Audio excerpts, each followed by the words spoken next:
সাধারণ গৃহিণী হয়ে ঘরে বসে কীভাবে ইনকাম করছো সেটাই ভাবছো তো? তাহলে এক্ষুনি দাঁড়িয়ে যাও, শোনো এই কথাগুলো, তবেই বুঝতে পারবে যে সাধারণ গৃহিণী হয়েও কিছু করা সম্ভব। তো নমস্কার বন্ধুরা, আমি সুজাতা, সবাইকে আমার চ্যানেলে অনেক অনেক শুভেচ্ছা। তোমরা এখানে দেখতে পাচ্ছ যে আমি কিছু করছি। আমিও এক সময় অনেক স্ট্রাগল করেছি, অনেক কষ্ট করেছি, এবার এসে এই কামিয়াবির সিঁড়িতে পৌঁছেছি। তো বন্ধুরা, এখানে যে দেখতে পাচ্ছ আমি কি করছি, এটা আমি একটা ছোট্ট সেলাইয়ের দোকান খুলেছি, বেশি কিছু না। প্রথমে আমি ঘরে বসেই করতাম, কিন্তু এখন ঘরে বসে করাটা একটু অসুবিধা হয়ে গেছে, যেহেতু জায়গার অভাব, সেই জন্য আমি আলাদা একটা স্পেস করেছি।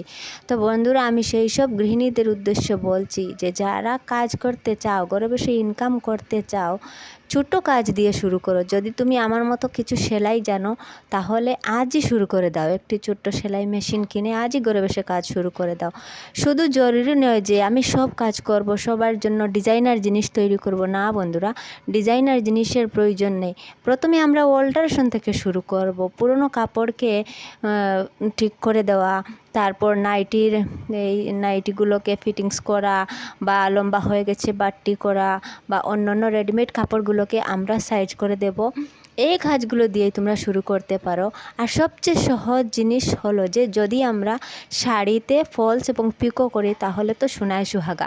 অনেক মানে কি বলবো, এই কাজগুলো দিয়েই আমরা প্রথমে এগোতে পারবো। তো বন্ধুরা, অন্যের কাজে করার আগে নিজের কাজগুলো করো। ঘরের যে কাজগুলো আছে, নিজের যে কাপড়গুলো আছে, সেগুলো করো, কোনো অসুবিধা নেই। যখন আমাদের কোনো ভুল হবে, তো ভুল থেকে আমরা শিখতে পারবো। যদি ভুল না করি, তাহলে শুদ্ধ কোথা থেকে হবে?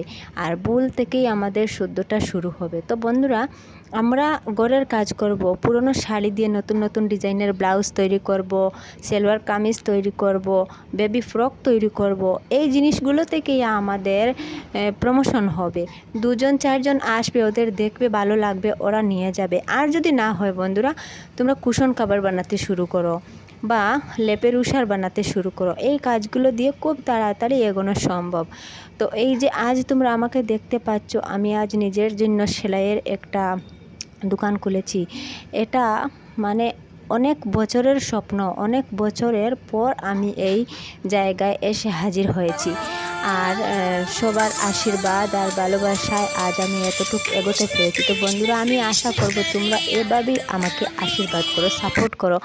আর আমার ভিডিওগুলো দেখো, আমার ভিডিওগুলোতে এইভাবেই মোটিভেশনাল কথা থাকবে, বা আমি যতটুক সম্ভব আমার নিজের সর্বস্ব দিয়ে আমি আমার বন্ধুদেরকে শেখানোর চেষ্টা করব কি দিয়ে কি হবে। তো বন্ধুরা, আজ যেহেতু 15ই আগস্ট, সেই জন্য আমার মেয়ে বাইজি ওরা গিয়েছিল স্কুলে, তো ওখান থেকে এসেছে, আর ওনাদের এখানেই প্রোগ্রাম শুরু হয়ে গেছে কি কি করছে।